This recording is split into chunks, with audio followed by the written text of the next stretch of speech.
Unakuta mzazi mlianza vizuri mkakwazana au mkatengana.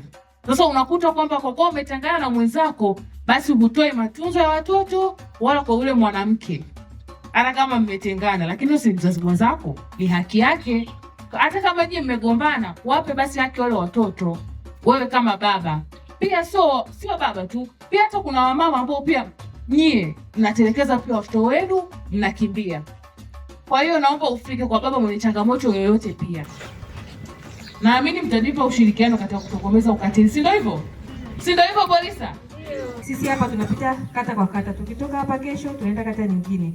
Hivyo kwa hiyo kama kuna ambaye hajapata hii huduma, anaweza kafika pale stendi ya zamani Kondoa mjini akapata hii huduma. Kunyuma tulikuwa hatuna msaada aina yoyote kabisa. Lakini kwa sasa hivi tunamshukuru Mama Samia azidi kutuendeleza, kutusaidia sisi wanawake. Tunateseka na ili tupate msaada zaidi tukae vizuri. Nimejifunza mengi sana kwa sababu kwa huku nyuma nilikuwa sielewi chochote kabisa.